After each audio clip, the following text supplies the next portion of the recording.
everybody who is connected with the food business knows Rahul Akerkar, knows his journey, not just over the last 2 or 3 decades, and particularly after Indigo, Rahul has become quite a well-known household name since Indigo, since the time he was with Indigo. And just I think a couple of months ago, just at the, if I'm not mistaken, start of this year, Rahul set up Qualia, which has become, I think, any of his venture is talked about for its food experiments, for its, the kind of work that's been happening in the kitchen. So without much ado, I'll go straight to Rahul. Rahul, tell me, what has been your journey over the last 5 months? For most restaurateurs, this is probably one of the toughest times they have faced, because this is not just about a sort of disruption. It is also a lot of, for many, it's also an existential crisis in some ways, but not just the restaurants and restaurateurs, but the industry in general.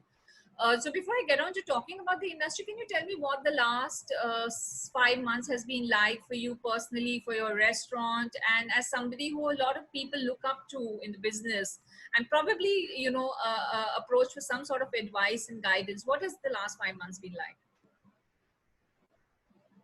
It's been terrible.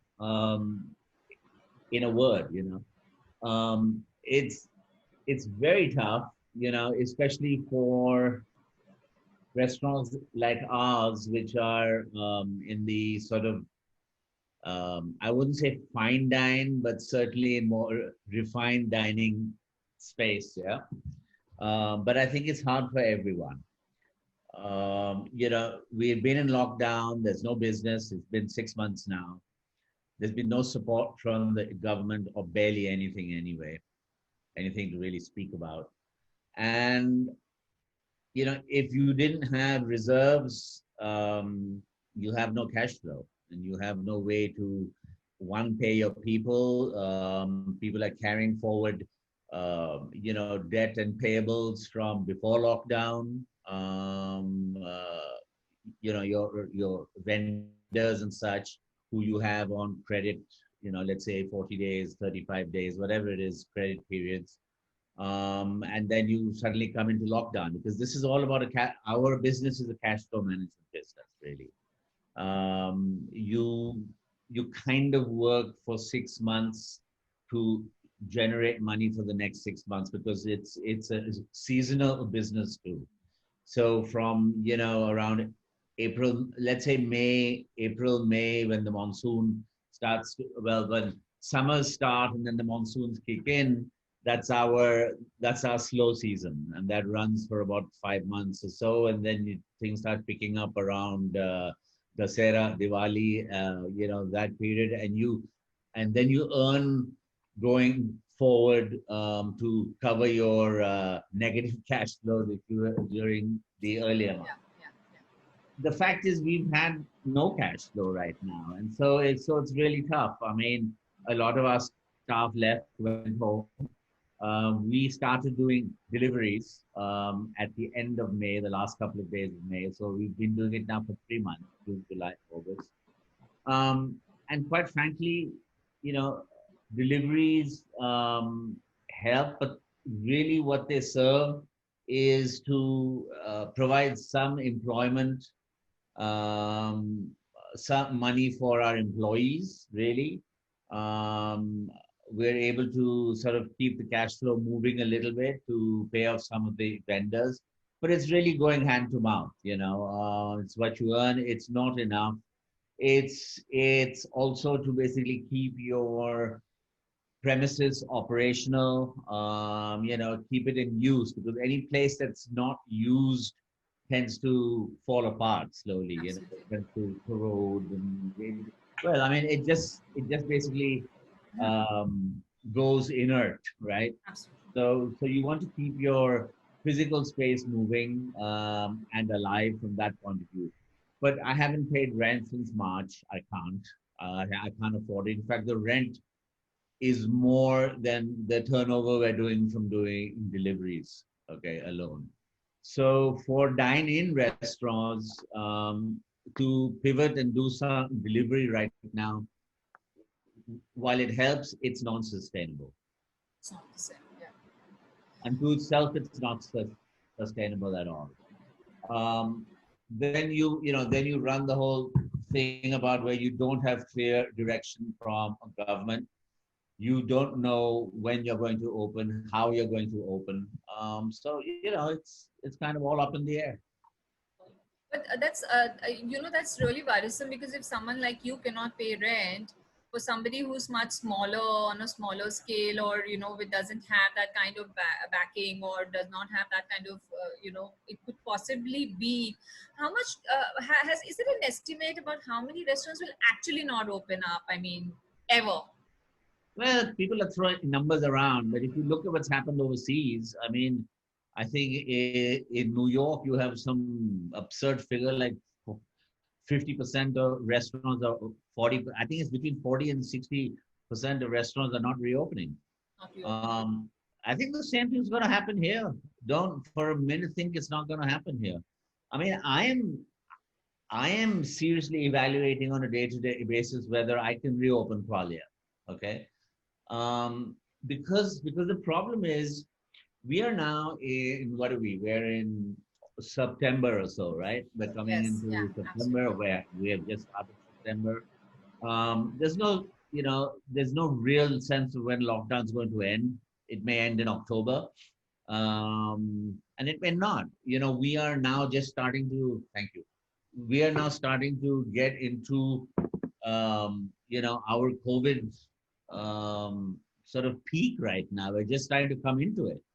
Okay, and I'm scared to think of what's going to happen. We've had we've had a team of our employees who've actually lived in the restaurant away from their families since the middle of May. Okay. So they were COVID tested. We did a 2-week quarantine in the restaurant. Then they were COVID tested after we started deliveries. They stay there. They don't leave the premises. So and we test regularly. And but I loathe to think what's going to happen when we eventually reopen. I don't think people are really going to want to come out. I mean, they've opened in New Delhi and stuff. It's very few people are really coming out. It's the same thing that you see overseas in places where there is COVID. Restaurants in New York and San Francisco and stuff are doing dine out. They're like on the street. They've set up tables on the street and stuff. Nothing like that's going to be able to happen here. You know, um, and then you have no other support either. So it's gonna be Absolutely. tough. Actually, this entire we've been doing things on restaurants, writing about it, but but the idea was to also look at, the kind of support that the Kingdom's government has given to the restaurants, and the whole Eat Out initiative that they launched. And have you followed that? What are your takeaways from that? How did you kind of look at that? Because from what I have been Well, reading, I I think mean, it did get quite a bit of response because of the kind of discounts, etc., and the government support that it offered. so that there were a couple of things that happened in England. One is the government guaranteed, I think it was 80 or 85% of your employees' wages. Okay, so as a restaurateur, my employees' wages, 80 or 85% of it came from the government during this whole period. That's fantastic because it allows people to live. I mean, I may not be doing any business, but having said that, my employees who support families need to live, right? So if the government's going to help you out with that, it's fantastic. Our government's done jack for for any of this. The other program that you were talking about is where the government gave you money to go and eat in a restaurant. I think it was up to value of £10 or something like that. Um, but the point is that, and I mean that was amazing. I think it's a program that's since been pulled back and stopped. for a while, it definitely provided a stimulus for people to go out and eat. You know, people that hadn't earned any money, the government said, I will pay up to £10 per person per meal. So if you were a group of four and you went out to eat, you had £40 off your bill, you know, which the government paid for. Everything helps. It, like, you know, helps stimulate people going out to eat in restaurants. It helps stimulate that kind of cash flow happening. It helps, and you know, people who haven't earned or have got salary cuts to actually go out and spend some money eating. Because, you know, part of the whole F&B industry, part of the restaurant industry that makes it so vibrant is the fact that people go out and partake of it, right? You can't sit at home and get deliveries home and have the same thrill and joy of going out to eat somewhere and rubbing shoulders and hanging out with other people watching in conversation and stuff. I mean, that's what dining out's all about, right? That's Yep, what yep. going to a bar is all about. If you can't do that, what's it all for? There's also this entire thing in India about bars not opening, whether alcohol should be served, not served, whether for instance, Delhi has announced that they're going to do a trial period where alcohol will be served in restaurants, but other states are still not allowing it. So one is that how does that work? Because what is the whole rationale behind allowing a restaurant? I mean, I'm asking you not just about Bombay. I'm asking you now India wide, because there seems to be no clear indication why restaurants can open and alcohol cannot be served. I mean, how does that affect a restaurant's bottom line? For instance, I mean, isn't alcohol a very big spend on when you are out at a restaurant? Sure. Dipali, you know, the point is that no one thinks anything through. Okay, I mean, simple example. Bombay right now, they're saying five-star hotels can open with 100% occupancy. Wow, great.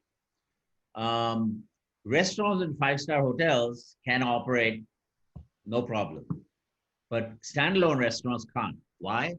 Who knows? Because their point is that, well, the restaurants and the hotels have to cater to the hotel guests. And so, I mean, going to a restaurant is going to a restaurant. It's in a hotel or it's outside in a standalone premises or whatever. How does that matter? So there's no logical thought to any of this. All right. This thing about you open, but then only 30% occupancy, or only 50% occupancy, or only 100%, or then 100%, only till 9 p.m. at night with alcohol, no alcohol. None of this makes any sense. If you're going to open, open.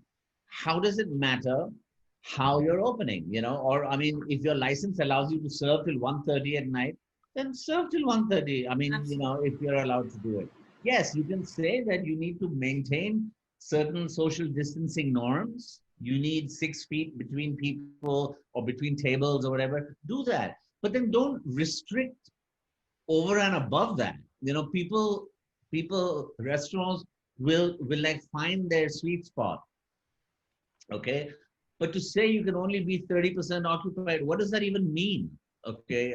Is it 30% of my total people that are allowed in the restaurant? That means guests as well as staff. Is it 30% of potential business as guests?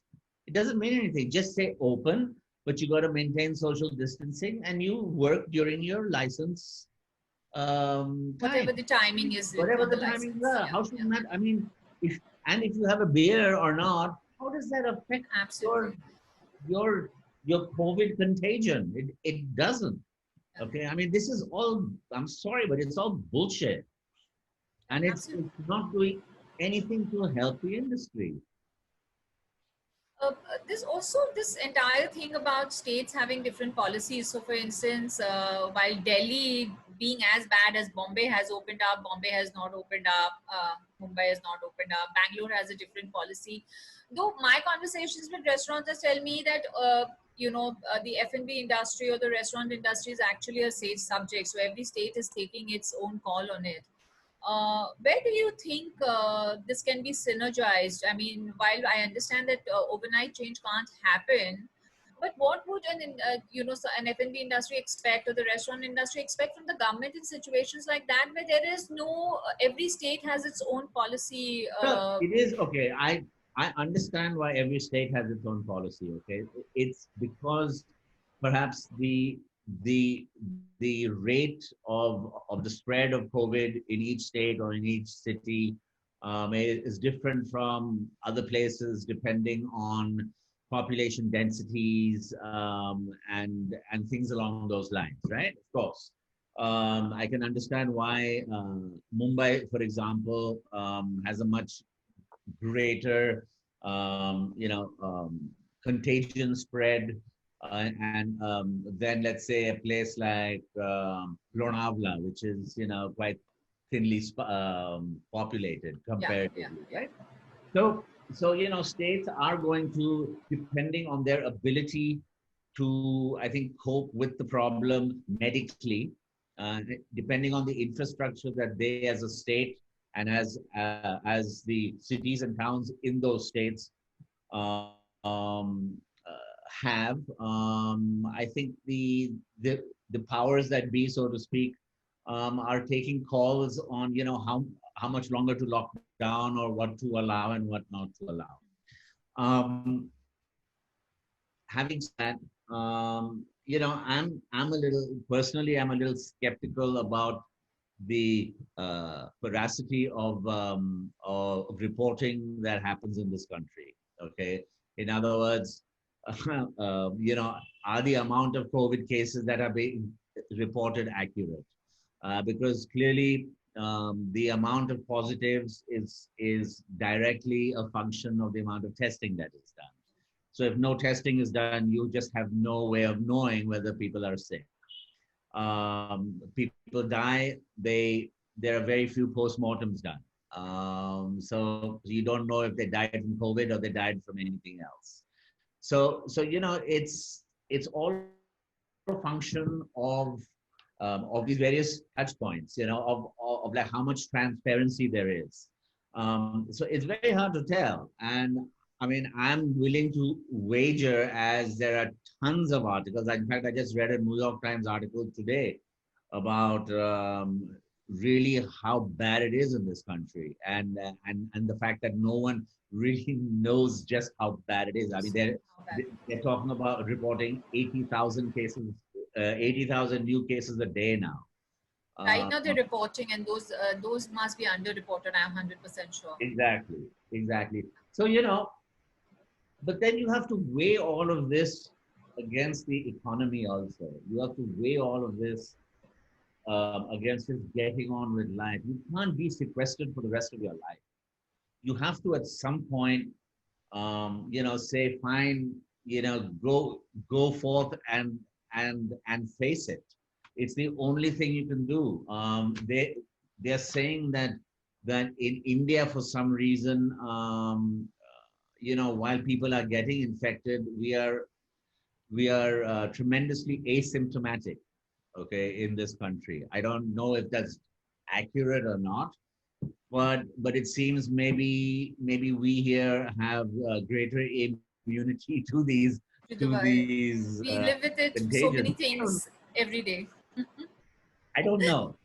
So on the one hand, you are I think you're trying to maintain as much medical sense as you can in conducting your lives in terms of quarantining and social distancing, masks, et cetera, sterilizing, doing all these things. But you have to get on with life too. And Absolutely. you can't make arbitrary rules that make no sense, that are illogical. Okay. If the government says, go forth and open and start for business, why do you say you have to shut by 6 p.m.? How the F, you know, how does that You matter? can't. Yeah, Whether yeah, yeah. your business stays open till 8 or 6, it's just, you should allow people, if you want people to come in and maintain social distancing, then increase the length of operation of businesses, because then Absolutely. That makes more sense. Yeah, you can yeah. stagger the amount of people coming. Like for me as a restaurateur, if I have, let's say, because of COVID, I have only 50 people coming in to eat tonight through reservations, I have the ability to stagger them, so I have minimal amount of people at any one time, right? You can stagger it over a period from 7 p.m. to 11:30 or midnight, and people will be grateful for that. Basically, the government has to understand, to respect, and that the people have their own intelligence, people who are running businesses and know Absolutely. what they are doing. Absolutely. Nobody wants to take any extra. I mean, I don't want, as a restaurant owner, I don't want to have to announce tomorrow that I have to quarantine my business Yeah, because absolutely. of COVID. So I'm going to be my best policeman. I'm going to make sure that we're taking care of things. Yeah, in the end, shit happens too. But my point is that let people are people have intelligence, and I think businesses must be allowed to run. Absolutely fantastic. Rahul, so given all these situations, what would it take for people to come back to restaurants, and can the government help in any way? Though it does seem to be missing in action from almost all spheres. But if we were even to wager a guess that they will start taking interest, what needs to be done from their end, and what needs to be done by the industry itself to ensure that people do come back and do venture out? See, for people to venture out and come out to eat and stuff, I think on the one hand, I think people are dying to get out. They're just itching. They've been home for 6 months. They want to get out. Okay. But having said that, I think they also need to be careful, or in the back of everyone's minds, is the weighing of risk versus reward, right? If I'm going to go out to a restaurant, I want to make and put myself at risk. I want to make sure that the restaurant that I go to is conscious of everything, taking as much care as they can, is clean, is hygienic, I mean, I need to have trust in that restaurant too, right? So if I'm going to put myself at risk to go out to eat, I want to make sure that the risk I'm putting myself into is minimized by my confidence in a restaurant's ability to provide all the health and hygiene services that it needs to be doing. Okay, so I think that's one. Two, if I'm going out, I definitely want to have a drink somewhere. I mean, I'm not going to go out just to have like a little bit to eat. I can do that at home, and whatever. I'd like to go out and have a drink and unwind. So I think restaurants need to be very mindful of all this. You don't want to make an experience also where somebody's coming to eat in an operation theater. It'll take the joy out of any dining experience that you can possibly try and create. I mean, if you have people in such heavy PPE suits and doing all this other stuff, I think that's like a little absurd too. If you're going to come out, just make sure that you're socially distanced, that the restaurant's taken care. You can see it's clean, that they are following prescribed hygiene practices and such. From a government point of view, okay, I think there's a lot that they can do, even if it's just rolling back things like license fees for the year, um, some accommodation in delay in payment of statutory dues. I'm not saying you waive statutory dues, but you allow people to maybe pay them back on some kind of installment plan, something. There's just no stimulus from the government at all right now. There are no tax breaks. There's no plus for our industry. As you know, GST, we like don't even get the input tax credit from GST. It's a pure cost for us for everything. So, little things like this, which don't really affect the government per se, is stuff that they could do to really help the industry. But of course, nothing's Absolutely. happened. And just one more question. While none of us can predict what's going to happen, but if you were to even look a little ahead and say a year down the line, what is the dining experience going to be like? You could talk it in terms of the kind of thing. the kind of food people will enjoy, or the kind of dining experience they will enjoy? Do you see any kind of transformation in that? Because I think before the COVID happened, there were a lot of new things coming up. There was community tables were getting very popular, for instance, which required that you sit with strangers, which is not going to be possible at this point of time. How do you think, there's always evolution? How do you see this? Where do you see this going, the entire experience? Good question. I'd like to think that a year from now we'll come back to some kind of normalcy. Um, I think once, I think maybe a year from now, once hopefully a vaccine will be out. Not that that means anything because it's not 100% effective, and it will not be 100% effective for 100% of the population either. So the vaccine will help some. I think a lot of people will, by that point, have been exposed to it and got over it. Hopefully, they have enough immunity built into themselves at that point, enough antibodies and all that. So, I'd like to hope that a year from now, life comes back to some level of normalcy. If that comes in, I think people see. I think this 5 months now. I think social distancing, being mindful of, inhaling somebody's expiration, so to speak, being in close quarters, covering your mouth when you cough and sneeze and stuff. All these things now. I think it's just become a way of conscious life now, and I think that will continue. Um, I think people will continue to be mindful of like washing hands regularly. People will be mindful of, I think, congregating in very, very close quarters, densely.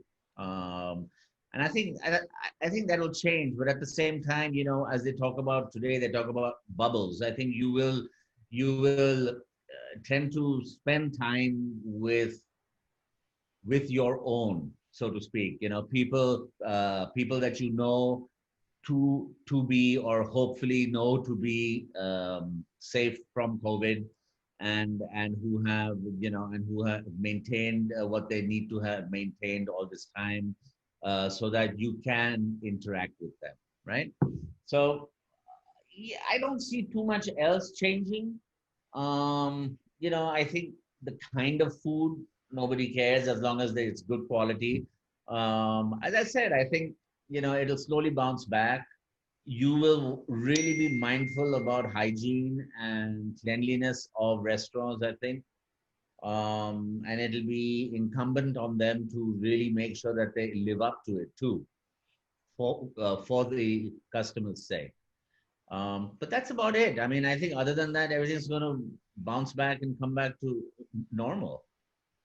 Great. I, Thank you I would so. really like to think that. I have to think that. Yeah, we all have to think that to keep our sanity going.